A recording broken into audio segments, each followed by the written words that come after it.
Now then, you lovely lot, how are you? Another week. Just put my little frame on so I don't feel naked. How are we getting on?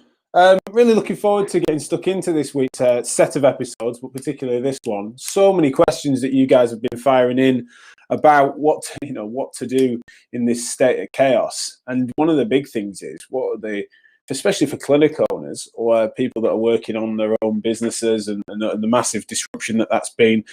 First week of anything, you typically get a load of questions about governance and policy and sort of working out what's legal, what you're insured for, etc. How might the market behave? And then soon after that, once everyone's sort of got the ducks in a row for that, the next thing is, what should I be doing with my time? Is it smart to be marketing stuff? Does it feel right to be doing that? And that's where we've been noticing in the last few days, we're getting loads of questions in that direction. So I know just the perfect person to talk about those with, which is my friend and colleague, Michael Schumacher from HMDG. We try and do a Marketing Monday, usually first Monday of the month, but obviously it would have been first show last week. So I fancied chatting shit to you for a while instead. So instead we've got him on today. And so hopefully, as ever, if the technology works properly, then I'll be sliding him in. As ever, let me know if you can hear. We've had a few people suggesting that the microphones are glitching. I can't really tell if that's a hardware or a software issue, but I'm working on it. Apologies if that continues to be the case. It might just be a signal thing as well. But hopefully, without further ado, I can just slide in Michael. Michael, can you hear me all right? I can hear you fine. Fantastic. Right, good.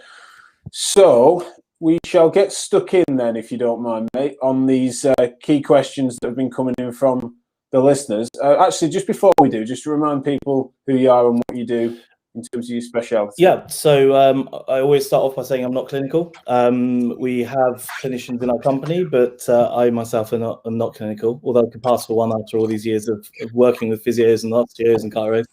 I run a company called HMDG, and we help in the main about 95% of all of businesses working with clinics, again, whether that's physios, osteos, and so on. And we work on everything from website design, Google Ads, Facebook, branding. Essentially, it's kind of looking at what a clinic needs to have a better digital presence and then help them either get new patients in or think about the services, how to monetize different services. We've worked with you on your clinic. We do a little bit around things like Therapy Live, for example. So we do all the marketing on there, and so it's very much a business focused on working with therapists. Brilliant. So the overarching theme that we've got about 20 questions that we've kind of merged into three key themes almost. And I can understand why they are emerging. Before I get stuck into them, I want to ask the live audience that are tuning in, and people are tuning into this across various different channels. So you might be seeing this on Facebook, YouTube, LinkedIn, Insta, Twitter, even through Periscope.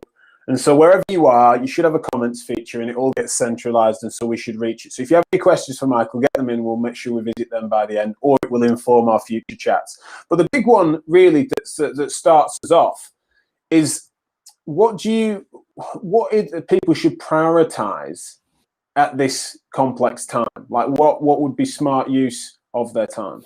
Well, I think it depends on where you are as a clinic in terms of your marketing. If you have a well-established digital marketing program and strategy, then it's really optimizing what you've currently got.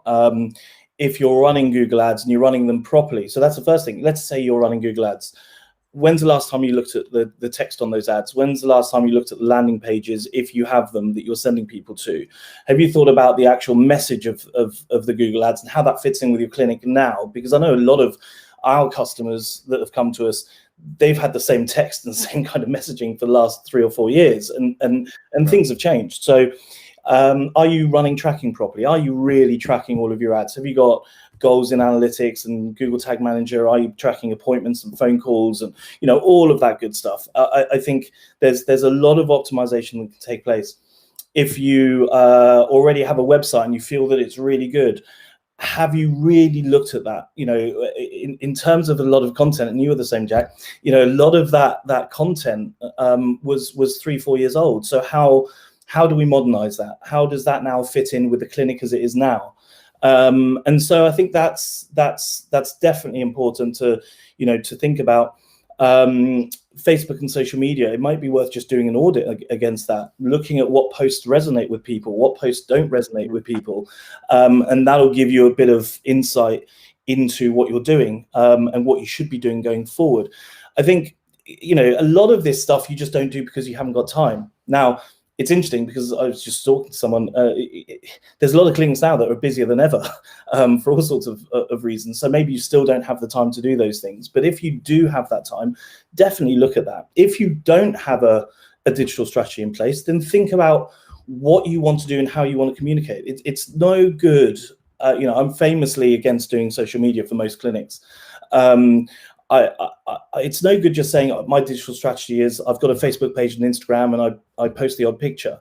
How do you get more well-known? How do you get your message across? I saw, you know, over the last 2 weeks, my Instagram and Facebook is full of pictures saying we're open. Well, that's wonderful, but it's going out to about 20 people. How do you get the masses to understand that you're open? Do doctors who I know right now are running around trying to find clinics who they can refer patients to, do the doctors know? You know, what is your strategy for getting that message out there to a wider audience? And of course, there are multiple ways of doing it. And I suppose some of the same points apply as well. Have you really thought through your website? Have you got your Google My Business sorted? You know, it's not a big task, but it's something that people put off all the time. What about your online booking? How is that integrated in the site? Is it really easy? Now, I always say to people, do a quick test on your site. Imagine you're going to it as someone who's never visited before. How quick and easy is it to book an appointment? Is it really as easy as you think? Maybe you hate your booking system, which most people do because most are terrible. Maybe you hate it. Now is a good opportunity to think, okay, is there a better way? Is there a better solution? So it's, you know, in some ways, healthcare clinics are very different to lots of other businesses, especially when it comes to marketing and the specifics around how to market. But in other ways, they're not. You know, it's doing those things that you would not necessarily do because you don't have time. In terms, I'm sure maybe someone who asked those questions were thinking about quick wins. What can I do quickly to get some patients through? I think that's a very difficult question to answer on a generic basis. I think everyone is very, very different. So, you know, a clinic who we work with in Battersea is doing something that is very different to you, let's say, or to you know, a clinic I've got in Aberdeen. It's very specific to the clinic. So there is no one answer as to how do I get more patients through right now. There are certainly answers as to what you should not do. No question about that, and I think we'll probably touch on that in a minute.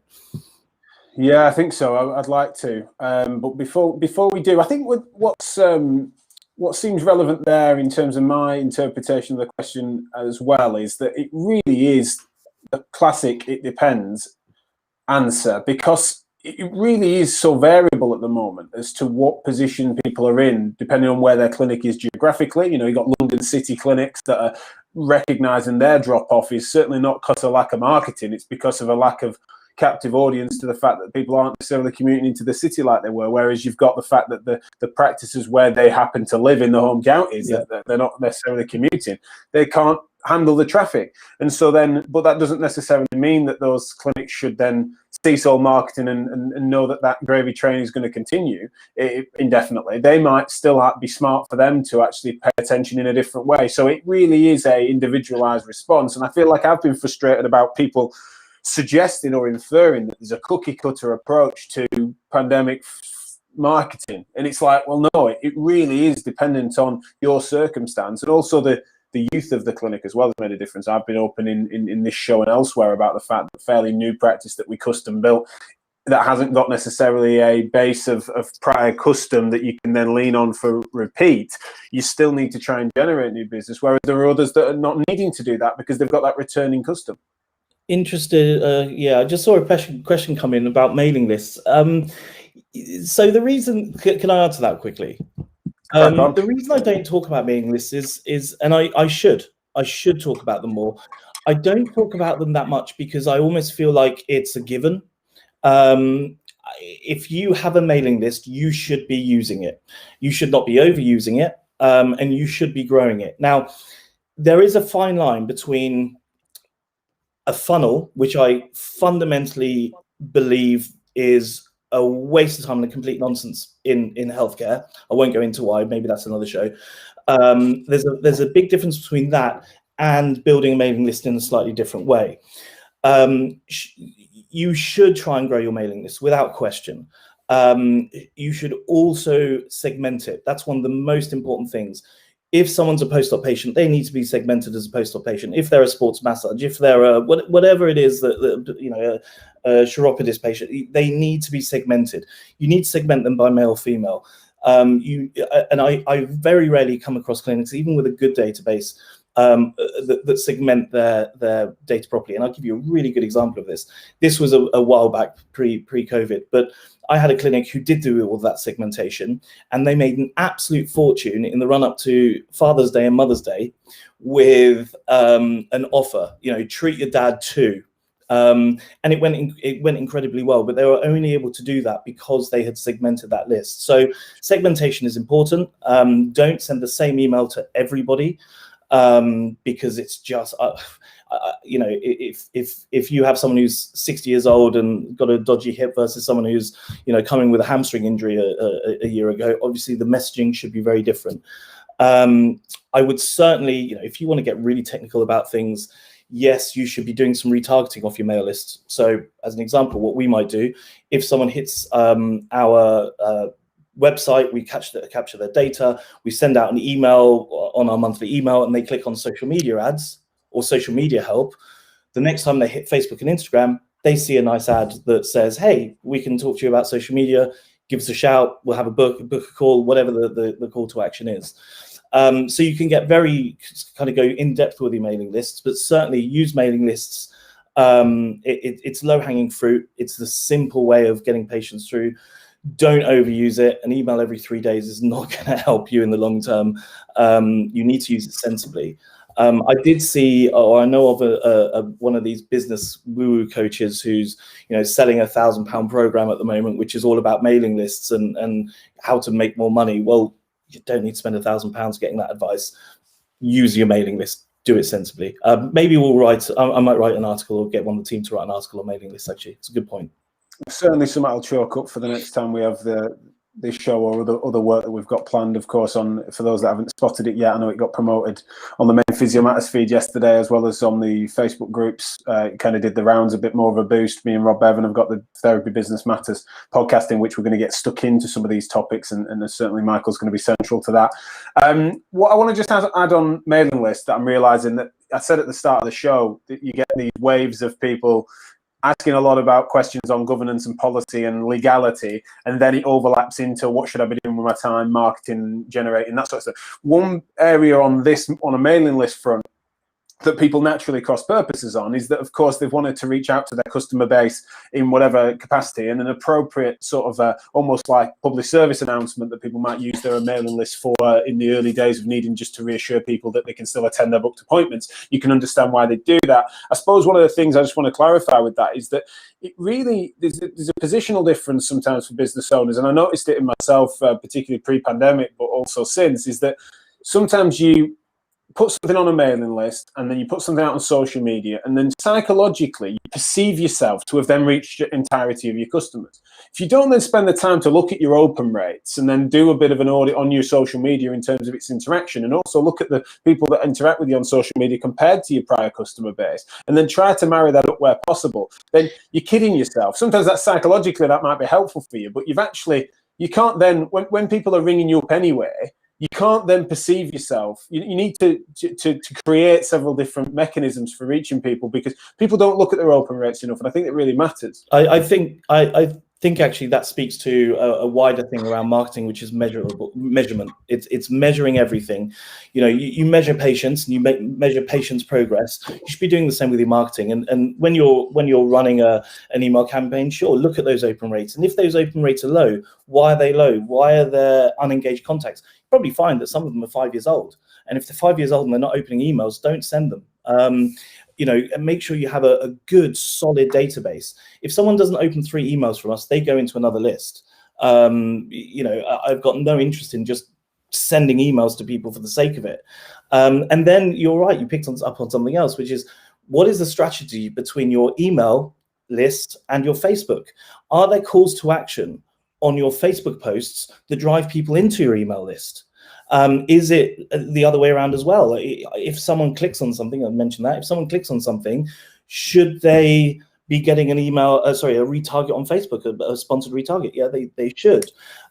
Should what people do on your mailing list in terms of what they click through on emails give some idea about the strategy of what posts to make? Yes, they should.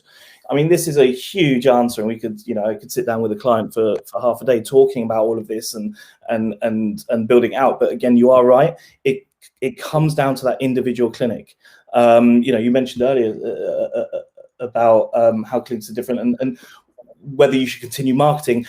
An example is a clinic I spoke to this morning who does peds in central London, and that just isn't working for them. Doesn't mean you just stop. You say, okay, well, peds right now in central London, for obvious reasons, is not working, but these things are working. Let's push the budget to those, and let's see if we can get an increase from those areas. Yeah, no, that's a really good point. We've got some great questions and comments coming in. Thank you very much, including someone saying cracking answer. What we've noticed, unfortunately, with how Tuning It Over works is that we usually get your name attached to these things. For example, James Morgan tagging Francesca in this earlier. But when you're coming through the therapist support group that we cast into when there's a relevant episode for private practice, we don't seem to get your name, so apologies. So if you are on there and following on there, feel free to comment. But if you could put your name on those, that'd be handy. Question there, Michael, if you can make this a quick one, because I want to get stuck into some ethics stuff in a second about what not to do. What CRM do you use? HubSpot, Reach, Active Campaign? Obviously, I know the answer, but you can tell us. Yeah, we use HubSpot, but we spend a fortune on it. But it makes sense for us. I don't think using HubSpot, especially at an enterprise level or even a professional level, makes a lot of sense for most clinics. I think the Active Campaign is a lot cheaper. It is much more difficult to use. It's the UI, the interface isn't quite as clean and nice, but Active Campaign is definitely a good one to use. You can do some really nice automations there. You can integrate it with quite a lot of different things, social media and so on. So out of all of those, if you just happen to have a lot of money in your back pocket, HubSpot is an absolute killer product, and we people are going to be at risk of spending their entire bounce back loan. You would spend it. I mean, you're talking it's depending on how many contacts you have, £3,000, £4,000, £6,000 is your average kind of clinic on HubSpot per month. We spend a lot, but again, it makes sense for us. But Active Campaign, I think it's $200-300 a month. Absolutely. So I want to get stuck into the next sort of theme or question that we've had. But before I do, just for those who are tuning in and listening to these answers and hopefully appreciating what Michael's getting at with this, is that because we're always saying it depends, it's individualized, and we're giving you a broad range of things, please just do not suffer and sweat some of this stuff alone. That's what we're here for. Get in touch. We'll speak to you on a regular, on a basis of individualizing it to you to make sure that you're not taking up these cookie cutter approaches or thinking that you can do it yourself. The amount of stress that people are putting themselves under, when that's exactly what we're there for. It doesn't mean that necessarily you're going to work with us in whatever capacity again, but just generally speaking, remember Physios is about. Remember what HMDG have always been welcoming in open arms to those initial consultations, just to sort of say, look, these are some mistakes you can definitely not make, and then whether or not we then end up working with you in the future, that's irrelevant. But we hate the amount of and it's not just cowboys. I often talk about this, like these people that are actually charlatans that are sort of selling you nonsense. It's more that there's just some misguided advice, especially that comes from in industry. People like myself that are then trying to repurpose their clinical knowledge into marketing. It's like, no, get the adults in the room involved, and certainly on this point, please, don't be shy. Get in touch with us. Get in touch with HMDG if you need signposting. Then we can do that. But it's just important to sense check this with actual professionals. I think you're right, and you were talking to Rob about this, and Rob is one of our clients, and it was exactly that situation of using other people, not quite understanding things. If anyone wants to find me, I'm not going to tell you anything. Just come to hmdg.co.uk, book a call in.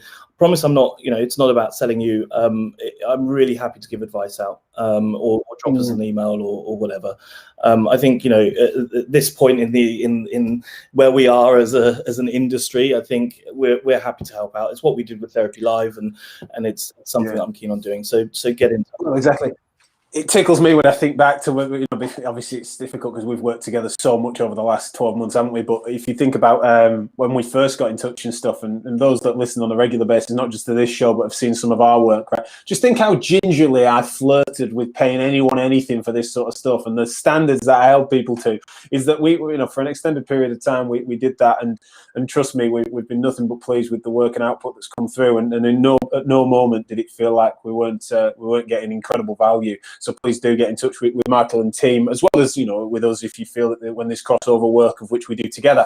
Now, right, I want to get stuck into this, and I've actually tried to pull the graphic up because I think it's good to use this as a point of reference because this is what people have been asking for. So hopefully people can see this. A sports injury clinic here has put a sponsored post out locally. And a few therapists have flagged this with us to ask us to what just our thoughts are in terms of the ethics of it. A free spinal and posture check. It then goes on to clarify, well within the rules of lockdown. Some people that were making a sort of give it the benefit of the doubt approach response to this, saying, well, you don't know, they might not have turned their ads off, but it looks like this is something that's quite specific and targeted for the time. And so I just wondered. Obviously, I'm willing to share and will share my thoughts on it in a second. But Michael, what's your sort of take on that style of marketing and exploiting the opportunity of the fact that they can remain open? Yeah, I mean, I'm about to tear it apart. I hope it's not one of our clients. I don't think it is. It's just crap. Let's be honest. I think the thing at the bottom says we're allowed to stay open, and therefore this is okay. It's bullshit. Let's be honest. I think for one, it's not ethical. From not even a clinical perspective, it's not ethical. That's not what the rules are supposed to be all about, and I feel strongly about that. There are many other businesses who would love to find a workaround. This is just a workaround. Second of all, I can't speak to this all that much, but from a ethical perspective, from a clinical side, it's nonsense as well. And then finally, just from a marketing perspective, yeah, I like free clinics. I like open clinics. I think it's a good idea in general, not at this time. And it speaks further to a lot of other stuff I'm seeing every day. I saw one yesterday, chiropractor, 5 sessions for the price of 50 quid or whatever it might be. I get people are struggling, but when you start running these stupid offers at this time, and by the way, it's not just chiropractors, I've seen some horrific physio ones as well. When you start seeing these kinds of things going out, yes, I get it. You want to generate some money. I understand that times are tough, but there are better ways of doing it. And you're harming other people. First of all, you're harming all your competitors. When you go out and start putting those kind of offers out, it's you're devaluing yourself. And I think the industry has spent too many years devaluing itself to go even further at this stage. So I think that's problematic. But then I think from a branding perspective, you just look stupid. I don't think it speaks to your professionalism and quality. There are ads you can put out right now. There are people that are suffering. You can't get NHS appointments. So if you're going to do an ad, struggling to find an NHS appointment, we're here to help you. There you go. There's an ethical ad. That's people are, I give you an example. I'll give everyone an example of me. I had a problem a while back, Saturday morning, and I'm like, I would go to a doctor. I would go to A&E, woke up disabled. And I'm like, what do? I phone Jack and he solves it. There are clinical reasons, a good marketing that you can do to hit an audience that really needs you. One of my team, his girlfriend had an issue with, is my ankle broken? She thought it was, let's go and get to A&E. But actually I said, well, let's talk to the in-house physio here. Let's see what it is. Turned out to be a sprain. She was absolutely fine. So there is a space to do advertising. Maybe it's not even necessarily about getting appointments through right this second. How about doing some advertising for data capture, giving out some guides? I don't normally believe in the funnel stuff, but if you want to help some people, put out some guides onto socials. Get some people through, build your database up. They will turn into customers. Make sure you geographically locate it and target it. Don't do people in Scotland if you're in Southampton. And do it that way. And there will be people that need help. But this idea of abusing the system because you're allowed to remain open and then saying, I can do whatever I want. I can now do a sports massage, but let's call it a spinal touch rehabilitation. It's just nonsense. It's a sports massage. Don't do it. Yeah. Anyway, He's definitely hit the big ones there, which is good. So save me repeating it. But just on a clinical level, that's one thing that's worth me just overlaying there is that even in peacetime, that isn't cool. That what you're inferring there in terms of getting people that are otherwise asymptomatic or getting a bit of a grumble, as if there's some sort of plumb line posture and spinal assessment and check that is of relevant validity to infer problems and therefore suggest other services that you might be able to deliver. Of course, there are ethical ways of assessing people. That's the nature of the game. But just the way in which that reads, I smell a rat on the clinical validity of that anyway. And so that's something that, especially coupled with just because something's legal doesn't make it ethical or moral. Right. It's like a bit of an embarrassing thing. If your proxy for morality is legality, then what unfortunately, it's fascinating that anyone gave you a degree. You know what? It's just lazy thinking. I just in my head came up with this idea. If you're a clinic and you specialize in running, or you have, you're quite sporty, do a free event, stick it on Eventbrite, get people, everyone's running. Right, let's do an event on running, some basic tips, what you should be looking out for, some basic stuff. You've now got yourself a lovely list of people who are runners. So when we do have the next marathon, maybe you can start selling them some prehab products. There's lots you can do. It's just lazy thinking of how can I make money really, really quickly, And obviously, in defence, we totally respect and understand the desperation. Right, there is out there. However, and we're not saying you've got to totally delay gratification. Just sow the seed and cross your fingers you're still in business in 6 months. We get that there needs to be some immediacy to it, but it really is important that we don't completely corrupt the marketplace and devalue, as Michael mentioned, the industry. And that's coming from someone who is non-clinical, who's in marketing, who gets it, gets sales, really at the heart of what he's doing, but fundamentally it's not cool. One thing I just want to say on that as well is that if you're listening to this and you've seen what we've just flashed up there, I'll just pop that back on there. This is what we're talking about for those that have just tuned in, and this is just one example of it. And certainly where possible, we're trying to make this non-identifiable, and it's not just it's one of several examples we could have used. But if you're listening to this and you disagree with our take on this matter, it's not the gospel according to Jack and Michael. Honestly, priority, you would be on tomorrow's show. I promise you that, right? If you want to oppose this, if you want to discuss this, you want to chew this over, it's exactly the sort of thing that this show is built for. And therefore, please challenge us, refine our ideas. We're maybe not affording enough charity to this, and you might want to put us right. Please get in touch, because we'd love to be schooled on this. But at the moment, we've reviewed it, we've considered it. This is the sort of stuff we talk about a lot, and we are not pleased with it. So please, if you want to oppose it, we'd love to hear from you. It's really important. You kind of covered the third thing in the first answer, really, but just we've only got a couple of minutes left. When people are suddenly they're wanting low-cost solutions, but they want to try and take some low-hanging fruit of what might be time costly, that they've usually got the time to do. They've had a few cancellations, etc., because of the nature of the circumstances. Where do you think people would best serve their time, other than the individualized answer? Yeah, what sort of we call it guerrilla marketing, guerrilla tactics. Get in touch with people. It doesn't have to cost you any money. Have you talked to all the doctors around? Have you talked to orthopedic surgeons? Have you built those relationships? Have you talked to local gyms? And I know that they're closed. I know that, but building relationships at this stage can be incredibly useful. What about local running groups, local running clubs? Do they have anyone that can give advice? They're a breeding ground for new patients. If you've got a running club with 300 runners, those people have problems. Get in touch with them, build those relationships up. Those are relatively quick wins, actually. And if you make that effort to go out and talk to them, another one might be corporates. Are there local businesses who are big enough to warrant some kind of weekly help with their patients, a call line, virtual physiotherapy, whatever you want to do? Have you spoken to those companies? Have a go. It's how we started this business. I got onto LinkedIn, I found a few physios, and I said, listen, my experience is this. How do you fancy a chat? And before we knew it, bang, we got a ton of clinics on.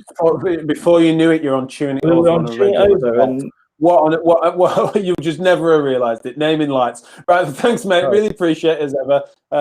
Really enjoy it. And Joe Turner's mentioned in here, she's vouching for the fact that you have given her plenty of time. She says if his ears look bent, it's mainly her fault. A few other people are vouching for you, of course, in the comments section. So thank you as ever for all your time that you give us all. Just remind people of how to find you, and also then what other things you've got up your sleeve in the coming months. Yeah, so find us at HMDG There's lots of ways of contacting us. Book a call in, drop us a message.